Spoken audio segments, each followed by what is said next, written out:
Honorable Chief Ministers, Honorable Deputy Chief Minister, Honorable Ministers, respected members of the Parliament, respected political party leaders and representatives. Good morning to everyone present here. Our Honorable Tamil Nadu Chief Minister has convened this meeting at a very crucial time when our rights and voices are under real threat. I'm happy that we have come together to counter the threat of delimitation being pushed by the Union government. As per the guidance of our Honorable Chief Minister, I would like to share the impacts of the proposed delimitation exercise, particularly on the states that have effectively implemented the family planning policies recommended by the Union government. I would like to highlight the 5 important areas in this presentation. The trend in the population growth. Number 2, the history of delimitation exercises. Number 3, the possible delimitation scenarios.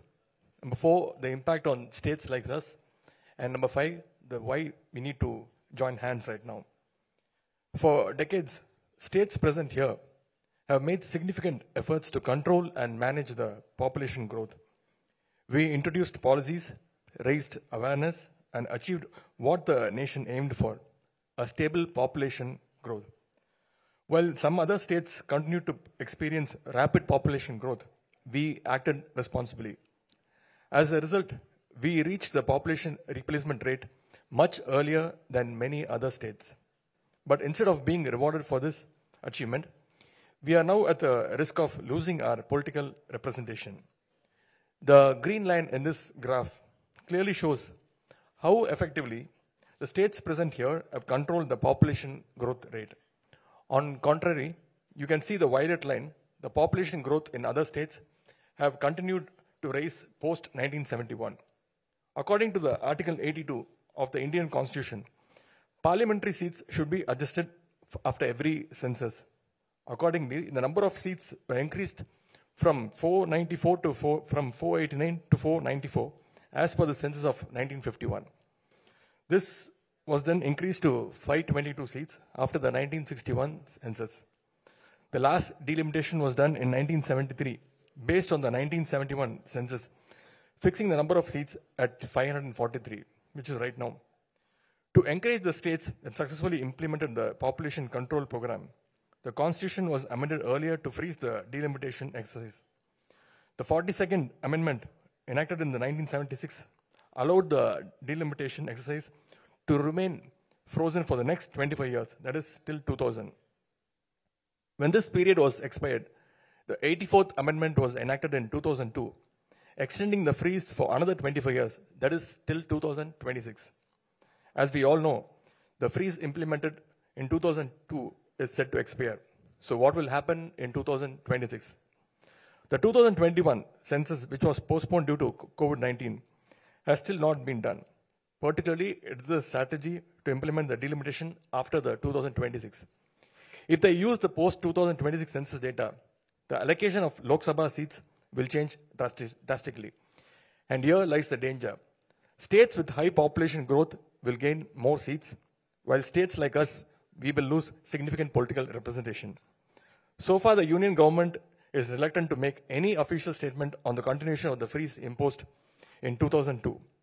In fact, there are contradicting statements from the Honorable Prime Minister and the Home Minister on delimitation, creating a lot of confusions. In September 2023, Honorable Union Home Minister Amit Shah said in the Parliament that the delimitation process would be implemented and seats would be increased. However, Honorable Prime Minister Narendra Modi, addressing an election rally in Telangana in 2023, said that if the delimitation exercise was implemented, southern states would lose around 100 seats.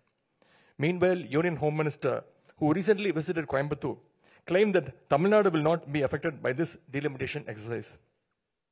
Therefore, the questions we have in front of us are, will the freeze be extended or not? Will the number of seats remain the same or will it increase? If increased, what will be the number? On what basis the seats will be distributed among the states? Whether it will be done as per the 1971 census or the proposed projected 2026 census. If the freeze is not extended, 2 scenarios are likely to occur. Number 1, the Union government would do the delimitation exercise by keeping the current 543 seats but redistributing them based on the 2026 census. The scenario 2. Alternatively, the seats may be increased to 848 and then distributed after the 2026 census. In both the cases, we will lose our representation significantly. The scenario 1, for example, if the existing 543 seats is retained and redistributed based on the 2026 projected population, what will happen? I would like to explain this with some data here. Today, the states present here contributes 30% of MPs in the parliament, with a total of 163 seats out of 543 in the Lok Sabha. If the delimitation is implemented, our seats will drop to 133 from 163, reducing our representation from 30% to 24%. For example, Kerala will lose 8 seats, which is right now around 20, they will conclude at 12. 20 minus 12 is 8, which is nearly 40% of their existing seats. In contrast, the number of seats for certain states will increase significantly.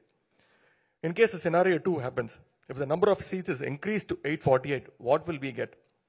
We might get some additional seats, but our overall representation will still decline to 24.7% from 30% again.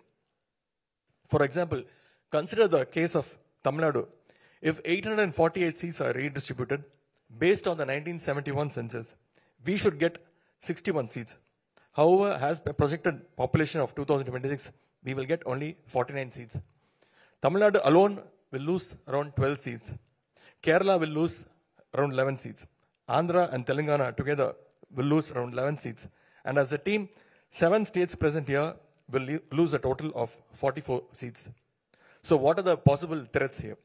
The delimitation would unfairly increase the representation for some states while reducing our current representation, giving undue advantage to few states such as Uttar Pradesh, Rajasthan, Bihar and Madhya Pradesh. While the 7 states present here are set to gain 65 seats, the above mentioned 4 states will get additional 150 seats.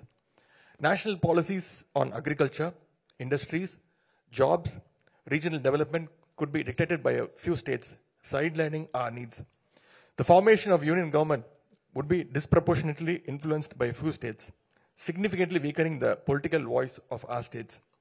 Therefore, we call this as unfair and unjust move by the union government. This is not just a numbers game, it is a planned attack on non-BJP ruled states to reduce their representation. More seats for states with higher birth rates means our voice in the parliament weakens. If not rewarded, we should at least not be penalized. This move is a direct threat to federal structure. So we must act quickly and we must act together. We must demand on extension of the freeze on Lok Sabha seats based on 1971 census beyond 2026. We must insist that the current proportionate representation of each state in the Lok Sabha be maintained, regardless of whether the number of seats is increased or not. This is not just about any one state. It is about the future of democracy in India. So let us all stand together. Let us raise our voices. Let us fight for a fair delimitation process that protects our representation and ensures justice for future generation. I thank you all again for participating in this significant meeting, and we are looking forward toward your valuable views and suggestions. Nandri, Vanakkam.